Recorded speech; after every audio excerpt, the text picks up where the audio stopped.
laryngectomy, communication with a new voice. Imagine you wake up one morning, you go to speak and nothing comes out. You mouth words, but you don't hear anything.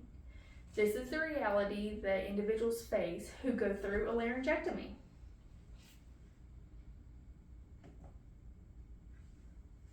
We're going to go through what a laryngectomy is, why an individual would need this, and then their communication moving forward after they have the procedure.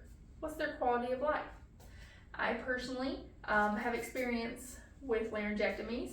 My dad was a 10-year survivor of stage 4 throat cancer. So he had a complete laryngectomy, and he had surgical voice restoration surgery where he had an artificial voice box placed. So I am all too familiar with this procedure and the implications it can have on communication moving forward with life. All right, so now we're going to dive into what is a laryngectomy.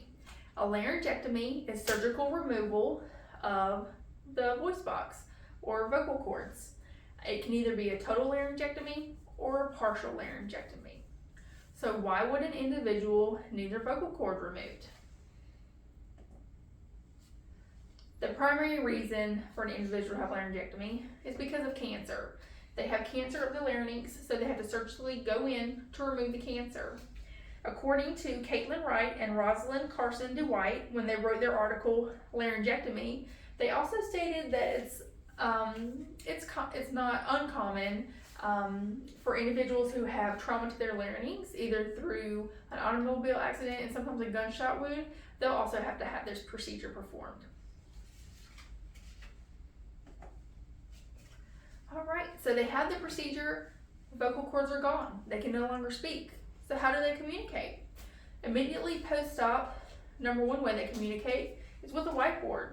They just have to write down what they're expressing or want to express to the individual they're speaking with. Once that is done and they heal a little bit further, they can move on to one of these electronic devices that vibrates their tongue, specifically this one I'm familiar with. They place it to their tongue and the vibration emits a sound, and that's how they speak. Once these individuals heal a little bit more, they can have a couple other permanent ways of communication and voices. One is through esophageal speech. That is where they swallow air into their esophagus, and then when they want to speak, they release a little bit of air while they mouth, and they can speak that way. However, the gold standard for once they heal is to have a voice prosthetic placed. What this does is, this is a stoma, so it's basically their airway. It goes directly down to their lungs. When they press the prosthetic, it pushes air up through here and out of the mouth. So while they word and the air is getting pushed, they can speak that way.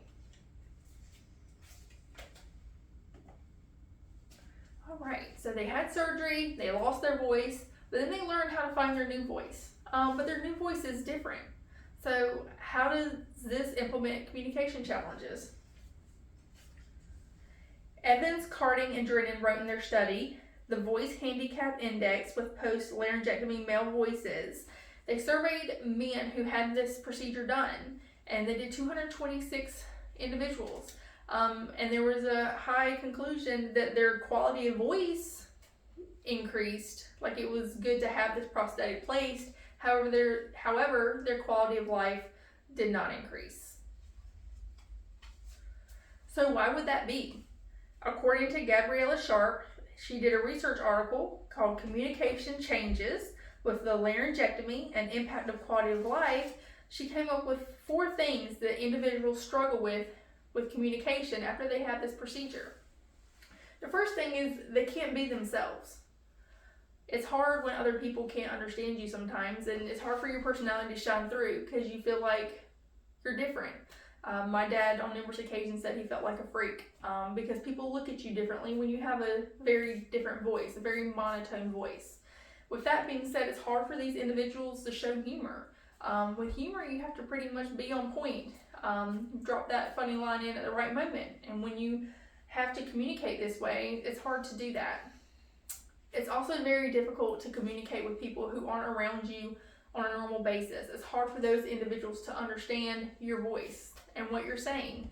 I know my dad struggled just ordering food through a drive-through because the individuals on the other side of the monitor didn't know what he was saying. It was hard for them.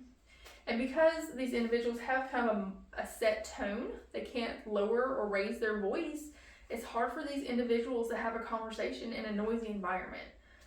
So sometimes they just have to be silent and avoid communicating with other people. Laryngectomies are wonderful, and then it can keep a person alive. It gave my dad 10 more years of life. However, sometimes it diminishes the quality of life that they have left. It can be very difficult for these individuals to communicate with others. With that being said, I think it would be wonderful for our culture to get a little bit more empathy towards these individuals, to support these individuals and congratulate them on their strength and the challenges they've overcome and faced, to just try to blend in with society.